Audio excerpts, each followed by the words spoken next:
An Evening at Alfie's by Shirley Hughes. One cold winter evening, Alfie and his little sister, Annie Rose, were ready for bed.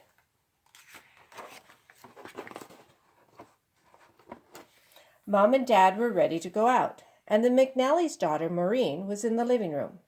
She had come to look after Alfie and Annie Rose while Mom and Dad went to a party.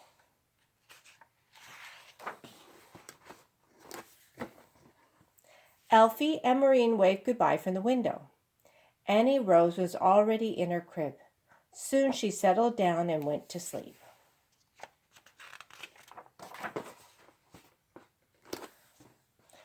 Alfie liked Maureen. She always read him a story when she came to babysit. Tonight, Alfie wanted the story about Noah and his ark full of animals. Alfie liked to hear how the rain came, drip, drip, drip, and then splash, splash, splash, and then rushing everywhere until the whole world was covered with water.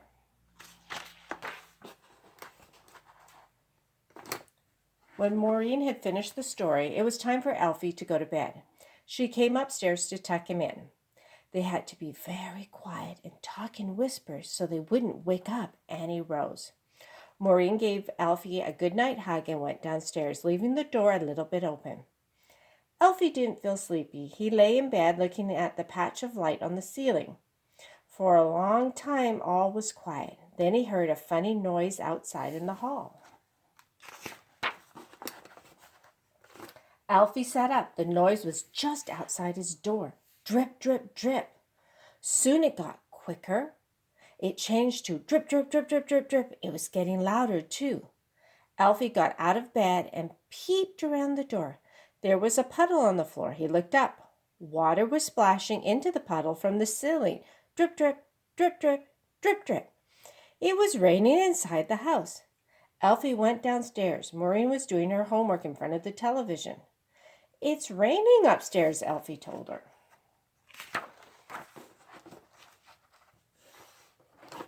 Alfie and Maureen went to look. The puddle was getting bigger. The drip, drip, drip, drip, drip, drip had turned into a splash, splash, splash. Looks like a burst pipe," said Maureen. "A plumber was one of the things she wanted to be when she left school." "Better get a bucket," she said. So Alfie showed her where the bucket was kept, in the kitchen cupboard with the brushes and brooms.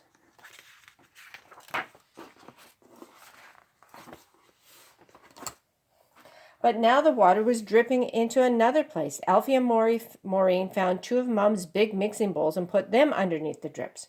Maureen got on the telephone to her mother. The McNallys lived just across the street. Mrs. McNally was there in a moment. Oh dear, it's raining, ruining your mother's floor," cried Mrs. McNally. "Fetch some towels, Maureen."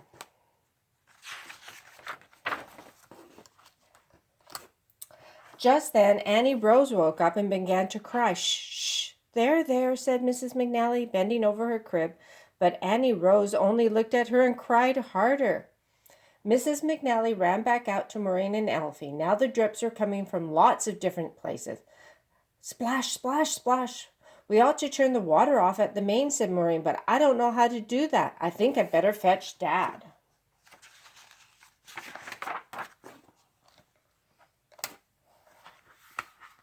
While she was gone, Mrs. McNally mopped and emptied brimming bowls, and in between mopping and emptying, she ran to try to comfort Annie Rose.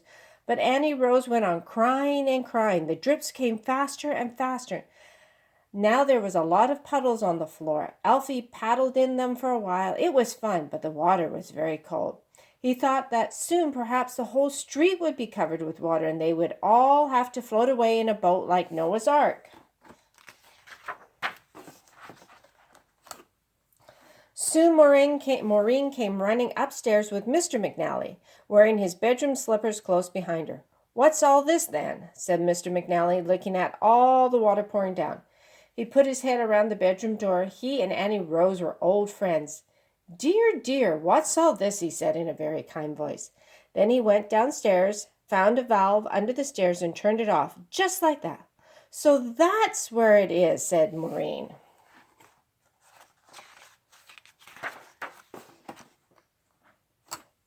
Soon the water stopped pouring down through the ceiling, splash, splash, splash, and became a drip, drip, drip, drip, drip, drip, and then a drip, drip, drip, drip, and then it stopped altogether. "Oh, thank goodness for that," said Mrs. McNally. "I'll know how to do it next time," said Marie, but Annie Rose was still crying.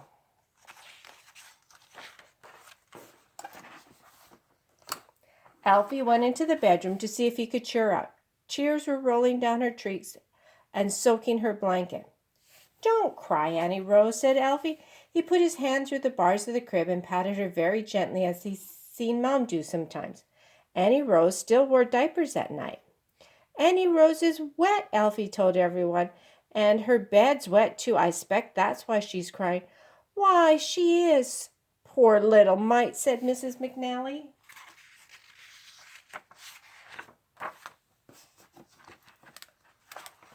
When Annie Rose was dry and comfortable again, Mrs. McNally put her on the living room sofa with Alfie and tucked a quilt around them, and then gave them each a cookie. Annie Rose was quite cheerful now. She got very friendly with Mr. McNally, and he let her play a game with him, taking off his glasses and putting them on again. Then she sucked her thumb and leaned up against Alfie, and Alfie leaned up against her. When Mom and Dad came home, they were both fast asleep. Next morning, Mom told Alfie not to turn on the taps until the plumber had come to fix the burst pipe. Alfie didn't mind not having to wash. He had enough water that evening before to last for a long time. I hope you enjoyed an evening at Alfie's.